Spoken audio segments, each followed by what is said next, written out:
Welcome to the League of Legends patch preview.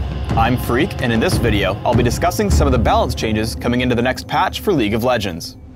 This patch is pretty light in terms of game balancing. We'll be using this patch for a few upcoming tournaments, so we want to make sure we don't throw in anything groundbreaking. We do have a number of bug fixes and tweaks in store, but not all of these will be discussed in the video. Let's get to it. First off, Lee Sin is getting a slight nerf. He's been dominating games at really high levels recently. New champions who are very complex tend to follow this timeline. As players become experts with a champion, they eventually outperform other champions once players learn all their tricks. We're just toning down pieces of him that are not in line with champions with comparable abilities. The first nerf is lowering the attack damage ratio on Sonic Wave/Resonating Strike by 0.1, as the combined 2.0 ratio was just too high for such a low cooldown ability. The second is reducing Safeguard's range by 50, which lines up with similar abilities like Leap Strike and Shunpo.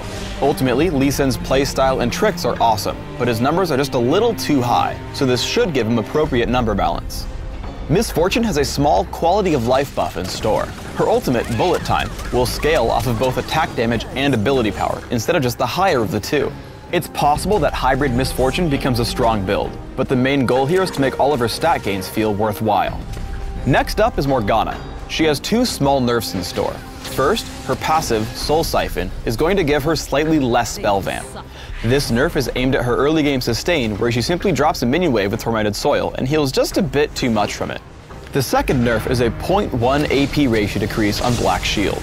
This is a really cool ability, but when she builds as a mage, her support power is a little too strong.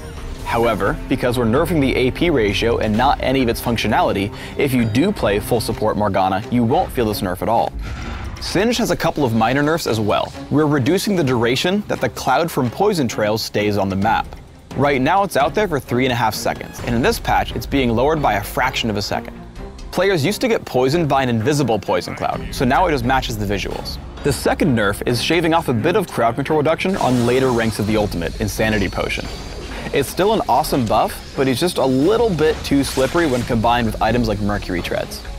Taric is getting a nice buff. We're lowering the cooldown on his ultimate, Radiance, to 60 seconds flat. Prior to the Taric remake, Radiance's cooldown was so short that he could turn it on for small objectives like dragon or enemy turrets.